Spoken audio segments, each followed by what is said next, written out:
श्री गणेशाय नमः। श्री सरस्वते नमः। श्री गुरुभ्यो नमः। जगद्गुरु नरेंद्राचार्य महाराज की जय। सद्गुरु काडसिद्धेश्वर महाराज की जय। संत शिरोमणि गजानन महाराज की जय। आद्य जगद्गुरु रामानंदाचार्य महाराज की जय। सियावल्लभ रामचंद्र की जय। गुरुर्ब्रह्मा गुरुर्विष्णु गुरुर्देवो महेश्वरा। गुरुर्साक्षात् परब्रह्म तस्मै श्री गुरवे नमः। सार्थ श्री ज्ञानेश्वरी अध्याय 5वा। श्रीराम मग हा मशकु हा गजो की हा श्वपचुहा द्विजो पैल इतरु हा आत्मजो हे उरेल के ना तरी हे धेनु हे श्वान एक गुरु एकहीन हे असो कैचे स्वप्न जागतया एथ भेदू तरी की देखावा जरी अहंभाव उरला हो आवा तो आधीची नाही आघवा आता विषमुकाई म्हणवणे सर्वत्र सदा सम ते आपणची दयु ब्रह्म हे संपूर्ण जाणे वर्म समदृष्टीचे जी विषय संगुण संडिता इंद्रिया ते न दंडिता परिभोगिली निसंगता कामणे विन जी लोकाचे नि आधारे लौकिकेची व्यापारे परी सांडिले निदुसरे लौकिको हे पुंडलिक वरदे हर विठ्ठल। श्री ज्ञानदेव तुकाराम पंढरीनाथ महाराज की जय। जगद्गुरु नरेंद्राचार्य महाराज की जय।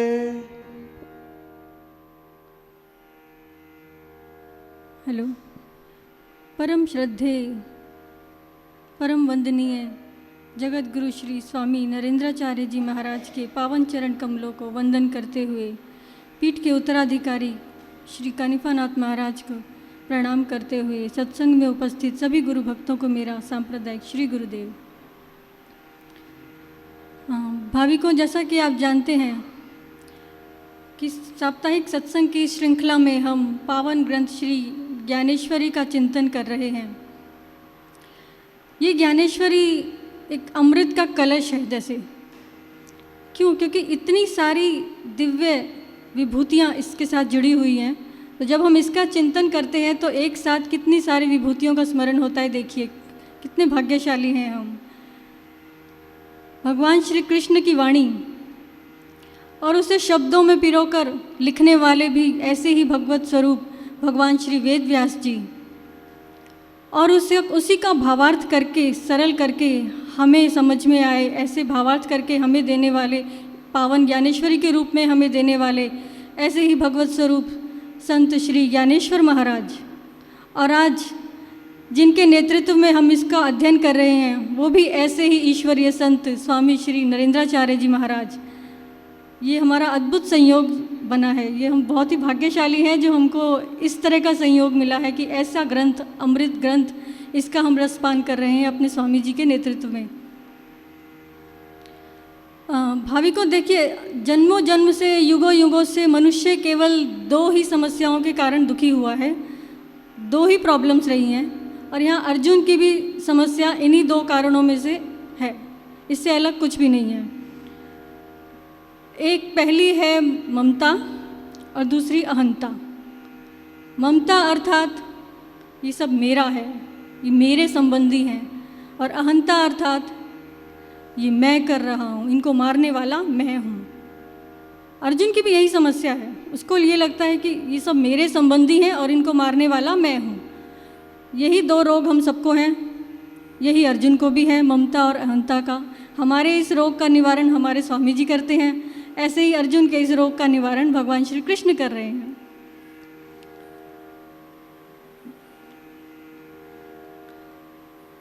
भी पिछले सत्संग में इसमें आपने देखा था कि भगवान श्री कृष्ण अर्जुन को इसी भ्रम से बाहर लाने के लिए अलग अलग प्रकार से उसको ज्ञान दे रहे हैं। कभी उसको सांख्य योग बताया, उसको ज्ञान योग बताया, उसको कर्म योग बताया, उसको स्थित प्रज्ञ के लक्षण बताए, उसको ज्ञानी पुरुष योगी पुरुषों का जीवन कैसा होता है ये सब बताया। ये सब अलग अलग प्रकार के विचार देकर भगवान उसकी बुद्धि के ऊपर पड़ा मोह का पर्दा थोड़ा सा हटाना चाह रहे हैं, और वो थोड़ा थोड़ा हट भी रहा है। तो आज इसी क्रम में हम 5वें अध्याय तक आ पहुँचे हैं। अभी 5वां अध्याय में पिछले सत्संग में आपने सुना था, 17वें श्लोक तक हम पहुँचे थे, जिसमें आपने सुना था कि आत्मज्ञानी संतों के, आत्मज्ञानी पुरुषों के क्या लक्षण होते हैं। इस श्लोक में आपने सुना था कि तद्रूप हुई है जिनकी बुद्धि इस ब्रह्म ज्ञान की निष्ठा में, आत्मज्ञान की निष्ठा में जिनकी बुद्धि तद्रूप हुई है, जिनका मन समभाव में स्थिर हुआ है, जिन्हें निसंशय ये ज्ञान हुआ है कि मैं ही ब्रह्म हूँ, उनकी दृष्टि कैसी होती है, उनका जीवन कैसा होता है, उनके लक्षण क्या होते हैं, ये सब आपने पिछले सत्संग में स्वामी जी से सुना था बहुत अच्छे से। अभी आगे भी इसी दृष्टि का विस्तार करते हुए ज्ञानेश्वर महाराज आगे बता रहे हैं कि उनकी दृष्टि जो होती है वो किस प्रकार से वो जगत को देखते हैं। स्वयं को तो वो ब्रह्म देखते ही हैं, स्वयं को तो वो ब्रह्म देख चुके हैं, जान चुके हैं। जितनी दृढ़ता से, जितनी निष्ठा से हम स्वयं को देह मानते हैं, उससे भी कहीं अधिक दृढ़ता से, निष्ठा से वो स्वयं को ब्रह्म मानते हैं और जीते भी हैं, और वो उनकी अनुभूति भी है। पर उनकी दृष्टि जगत के लिए कैसी होती है? स्वयं तो ब्रह्म है, तो जो स्वयं को ब्रह्म मानेगा वो दूसरों को क्या देह मानेगा? नहीं, वो दूसरों को भी ब्रह्म रूप में ही देखेगा। जिसने स्वयं को ब्रह्म देख लिया उसके लिए सारा जगत ब्रह्ममय हो जाता है। और उनकी दृष्टि में सभी जीव किस प्रकार से दिखाई देते हैं, ये भगवान आगे के 2 श्लोकों में बता रहे हैं विस्तार से। तो पहले हम थोड़ा श्लोक देखते हैं, फिर उसका विवेचन देखते हैं। विद्या विनय संपन्ने ब्राह्मणे गविहस्तिनि शुनि चैव श्वपाके च पंडिता समदर्शिना इहैव तर्जितः सर्गो येषां साम्ये स्थितं मनः निर्दोषं हि समं ब्रह्म तस्माद् ब्रह्मणि ते स्थिता। अर्थात विद्या विनय से संपन्न ब्राह्मण, गवि अर्थात गाय, हस्तनी हाथी, शुनि चैव श्वपाके कुत्ता, चंडाल, इन सब में ये पंडित जन समदर्शी रहते हैं। पंडित जन किसको कह रहे हैं? जो जन्म से पंडित है? नहीं, जो ज्ञान से पंडित हुआ है, आत्मज्ञान से पंडित हुआ है, उनकी बात कर रहे हैं कि उनकी दृष्टि में ये विभिन्न प्रकार के जीव, इनको वो एक समान देखते हैं, इनमें वो कोई भेद ही नहीं देखते। अभी ये कैसे संभव है?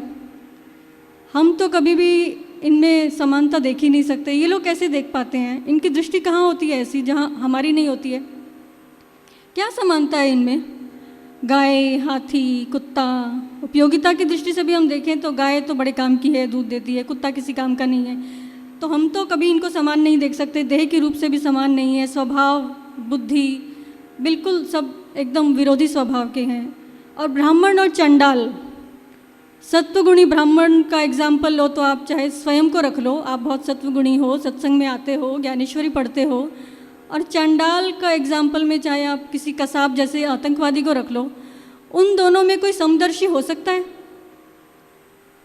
क्या हम उनमें समदर्शी हो सकते हैं? क्या हम उनमें कुछ समानता देखते हैं? कहाँ उसकी भगवान का नाम लेने वाली बुद्धि और कहाँ उसकी एकदम ढिशक्याऊँ सबको उड़ा दो ऐसी बुद्धि कसाब की। कैसे देखी जा सकती है इनमें समानता? ऐसी दृष्टि कहाँ होती है इन संतों की जो ये इतने विरोधी स्वभाव वाले जीवों में सब में एक समान तत्व को देखते हैं? क्या देखते हैं? देह की दृष्टि से तो कुछ भी समान नहीं है, मन समान नहीं है, बुद्धि समान नहीं है। तो ज्ञानेश्वर महाराज कहते हैं कि वो तत्व से देखते हैं, तत्व की दृष्टि से सब समान है। अभी तत्व से देखना, इसका अर्थ क्या है? किसी भी चीज को तत्व से देखने का मतलब क्या है? तत्व मतलब कोर, उसका सबट्रैटम, उसका किस चीज से वो बना हुआ है। ऐसे तत्व से देखने का अर्थ क्या है, इसको एक उदाहरण से समझाती हूँ कि समझो स्वर्ण के आभूषण है, सोने का कंगन है, नेकलेस है, पायल है, झुमके हैं, सब स्वर्ण के बने हुए हैं, प्योर गोल्ड, एकदम स्वर्ण के आभूषण हैं। लेकिन नाम, रूप और आकार सबके भिन्न भिन्न हैं। कंगन, नेकलेस, कंगन को हाथ में ही पहन सकते हैं, नेकलेस को गले में ही पहन सकते हैं, हाथ में नहीं पहन सकते। उपयोगिता की दृष्टि से भी सब अलग है, पर सब में तत्व क्या है? स्वर्ण एक ही है।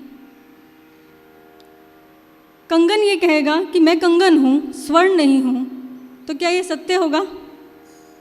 कंगन ये मानने को ही तैयार नहीं हो कि मैं स्वर्ण हूं, वो खुद को बोले मैं तो कंगन ही हूं, तो क्या ये सत्य होगा? नहीं। अगर कंगन ये कहे कि मैं स्वर्ण हूं, तो ये सत्य होगा, क्योंकि वो बड़ा ही ज्ञानी कंगन है। वो जानता है कि ये आकार तो कभी भी पिघला के खत्म हो सकता है, पर तत्वतः तो मैं स्वर्ण ही हूँ। तो ऐसी दृष्टि इन ज्ञानी योगियों की होती है कि वो सब में एक समान तत्व को देखते हैं और उस तत्व को हम अलग अलग करके देखते हैं। पर ज्ञानेश्वर महाराज यहाँ कहते हैं कि एकमेवा द्वितीय ब्रह्म, वो ब्रह्म सब में एक ही समान है, अलग नहीं। एकमेवा द्वितीय मतलब दो नहीं है, एक ही है। अब कैसे वो एक ही है? दूसरों में ब्रह्म कौन देख पाएगा? जो पहले स्वयं में ब्रह्म को देखेगा। अभी क्या हमें स्वयं में ब्रह्म दिखता है? जिसे स्वयं में दिखेगा वही दूसरों में भी देख पाएगा। ठीक है, अनुभूति में ना सही, बट एक अभ्यास की दृष्टि से भी हम अगर देखें तो क्या हमें स्वयं में ब्रह्म दिखाई देता है? हम स्वयं को ब्रह्म रूप से जानते हैं? कभी सोचा है? हम तो बस स्वयं को देह, मन या बुद्धि इन्हीं रूप में स्वीकार करते हैं। तो ये ब्रह्म स्वयं में ब्रह्म को देखना, इसका अर्थ क्या है? इसको समझने के लिए एक छोटा सा एक प्रयोग करते हैं कि हम स्वयं को किस प्रकार से देखते हैं।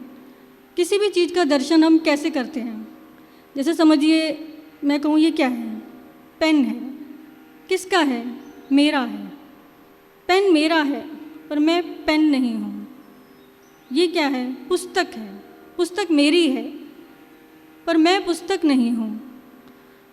ये मोबाइल है। मोबाइल मेरा है, पर मैं मोबाइल नहीं हूँ। मतलब जिस जिसको भी मैं मेरा के रूप में स्वीकार कर रही हूँ, उसको जानने वाली मैं उससे भिन्न हूँ। इसीलिए मैं ये कह पा रही हूँ कि ये मेरा है, मतलब मैं ये नहीं हूँ। मोबाइल मेरा है, पर मैं मोबाइल नहीं हूँ। पुस्तक मेरी है, पर मैं पुस्तक नहीं हूँ। पेन मेरा है, पर मैं पेन नहीं हूँ। वस्त्र मेरे हैं, पर मैं वस्त्र नहीं हूँ। इसी सिद्धांत को लेकर जरा आप अपना ऑपरेशन कीजिए। हम क्या कहते हैं? मैं शरीर हूँ, मेरा शरीर मेरा है। तो जिस प्रकार से पुस्तक मेरी है और मैं पुस्तक नहीं हूँ, उसी प्रकार से शरीर मेरा है, पर मैं शरीर नहीं हूँ। और भीतर आइए, मन मेरा है,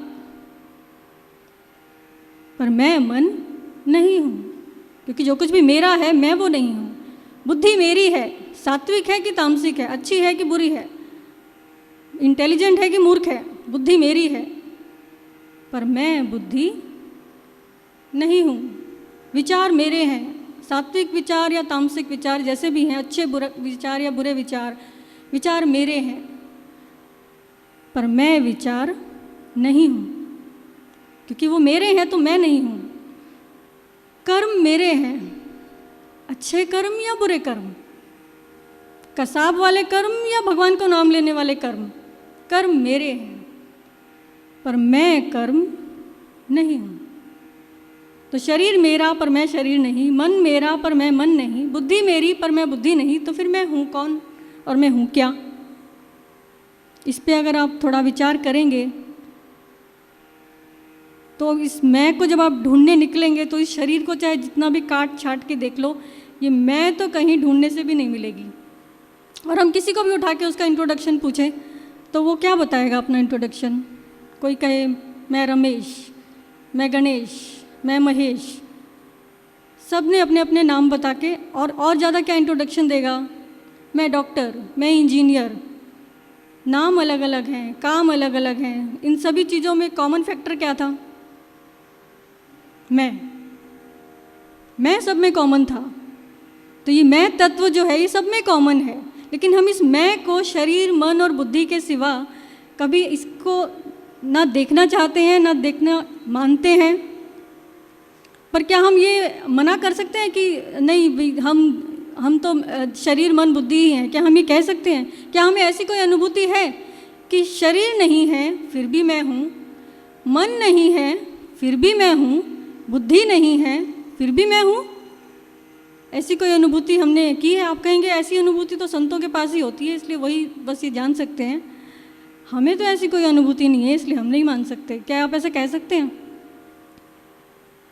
क्या है आपके पास कोई ऐसी अनुभूति? कभी एक क्षण के लिए भी कभी होती है ऐसी अनुभूति कि शरीर नहीं है फिर भी मैं हूँ, मन नहीं है फिर भी मैं हूँ, बुद्धि नहीं है फिर भी मैं हूँ?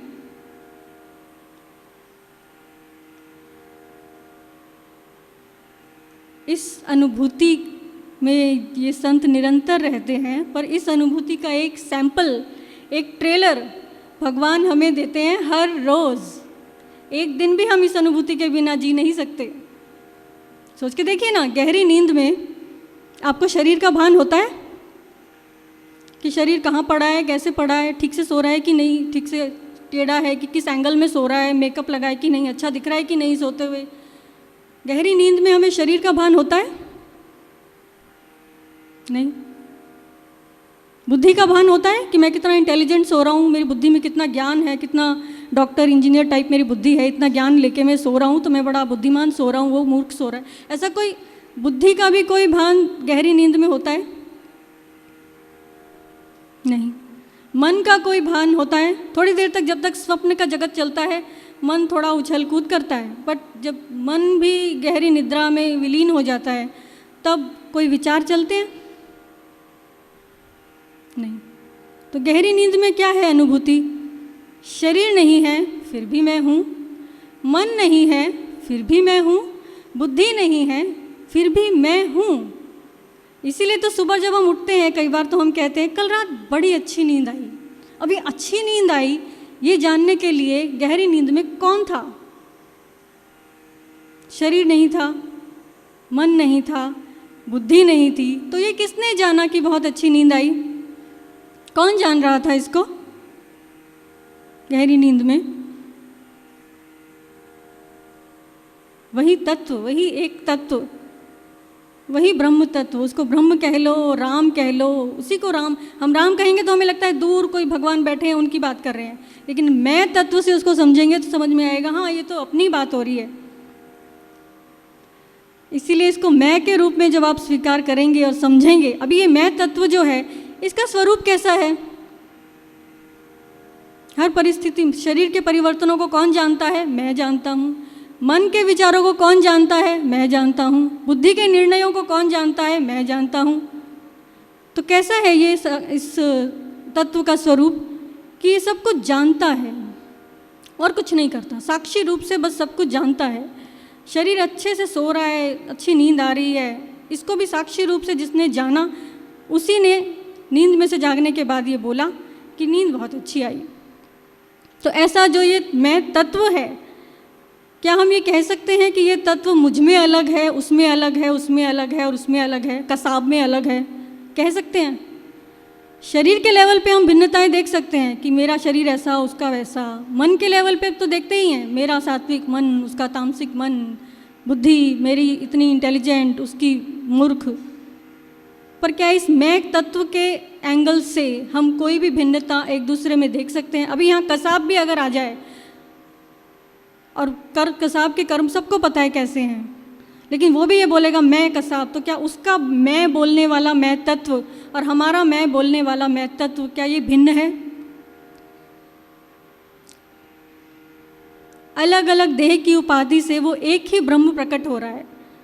इसीलिए भगवान कह रहे हैं कि उपाधि चाहे कुत्ते की हो, चाहे गाय की हो, चाहे चंडाल की हो या ब्राह्मण की हो, इन अलग अलग उपाधियों से एक ही ब्रह्म, एक ही तत्व प्रकट हो रहा है और इस एक ही ब्रह्म तत्व पे इनकी दृष्टि होती है।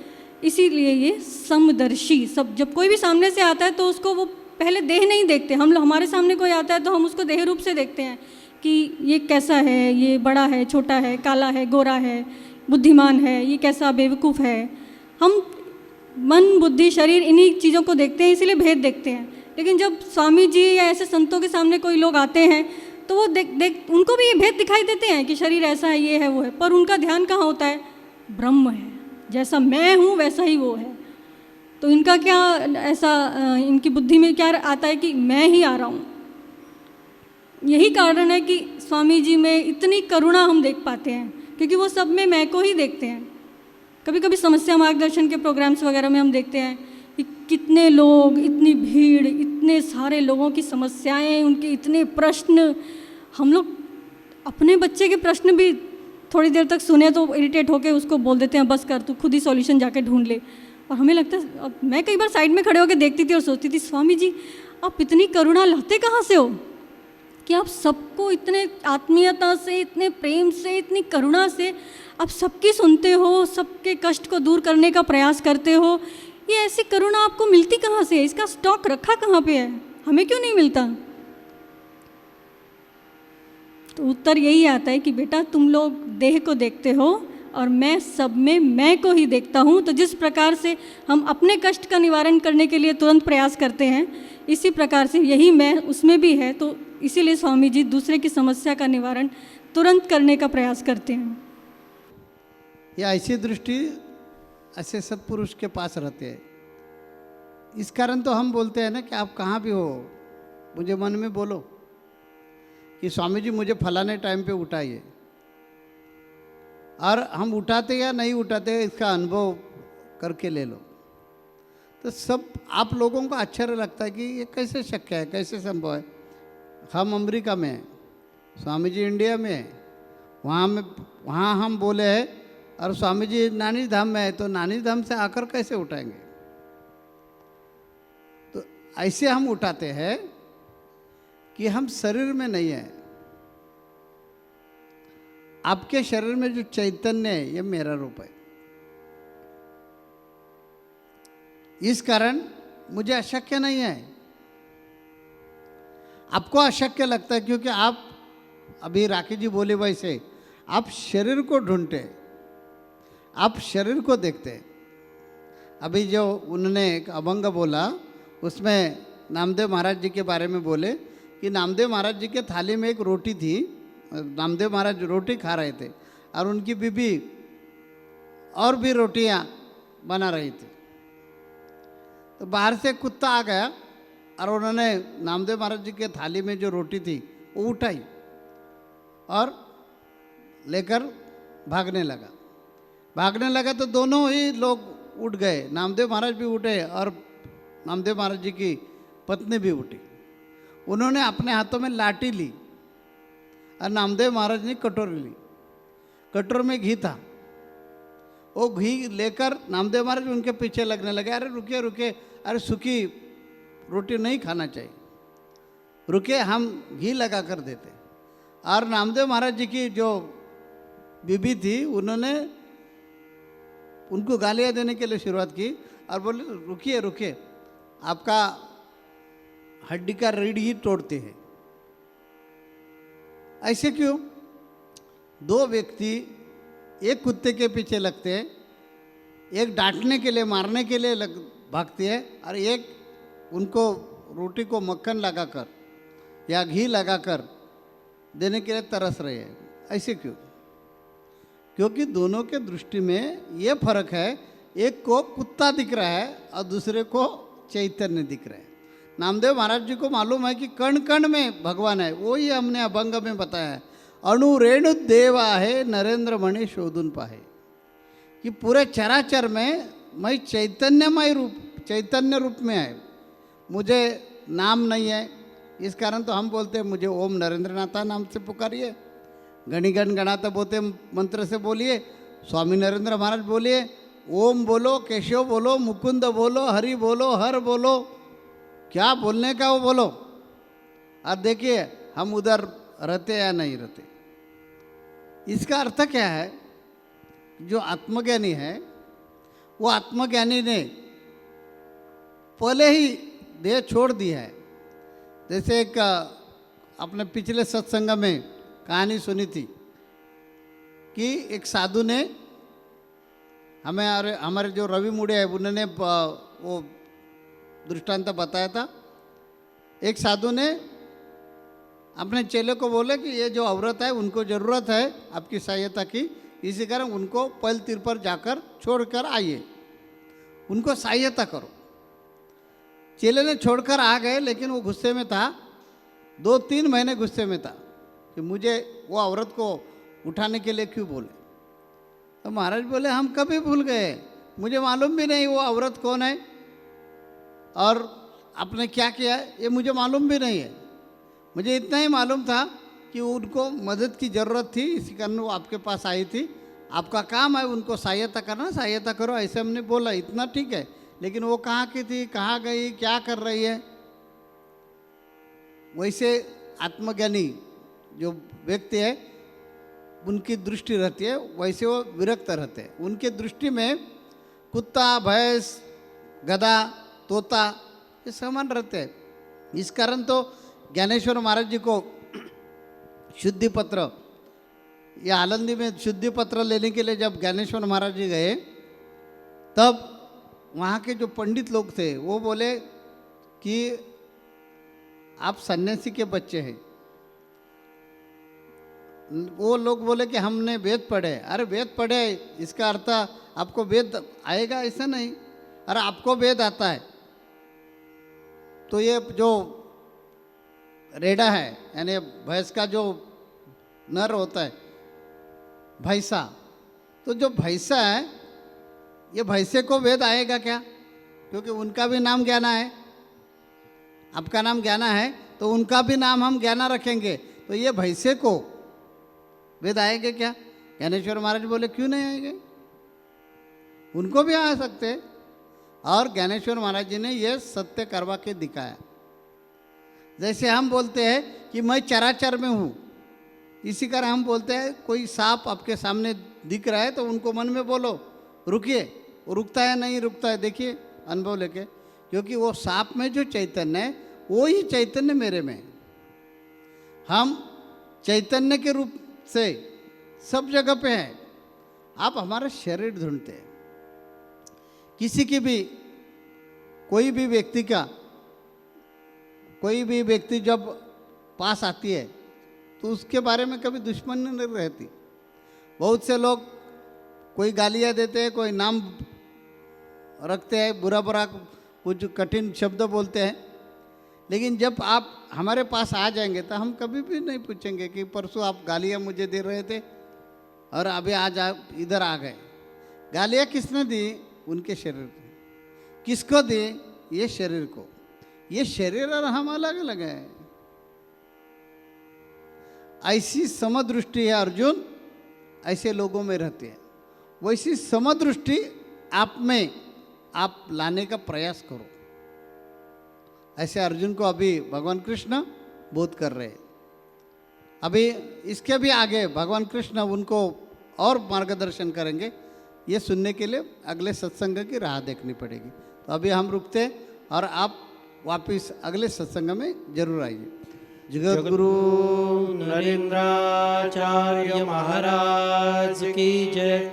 सद्गुरु काल सिद्धेश्वर महाराज की जय। संत शिरोमणि गजानन महाराज की जय। आद्य जगत गुरु रामानंदाचार्य महाराज की जय। सिया वल्लभ रामचंद्र की जय।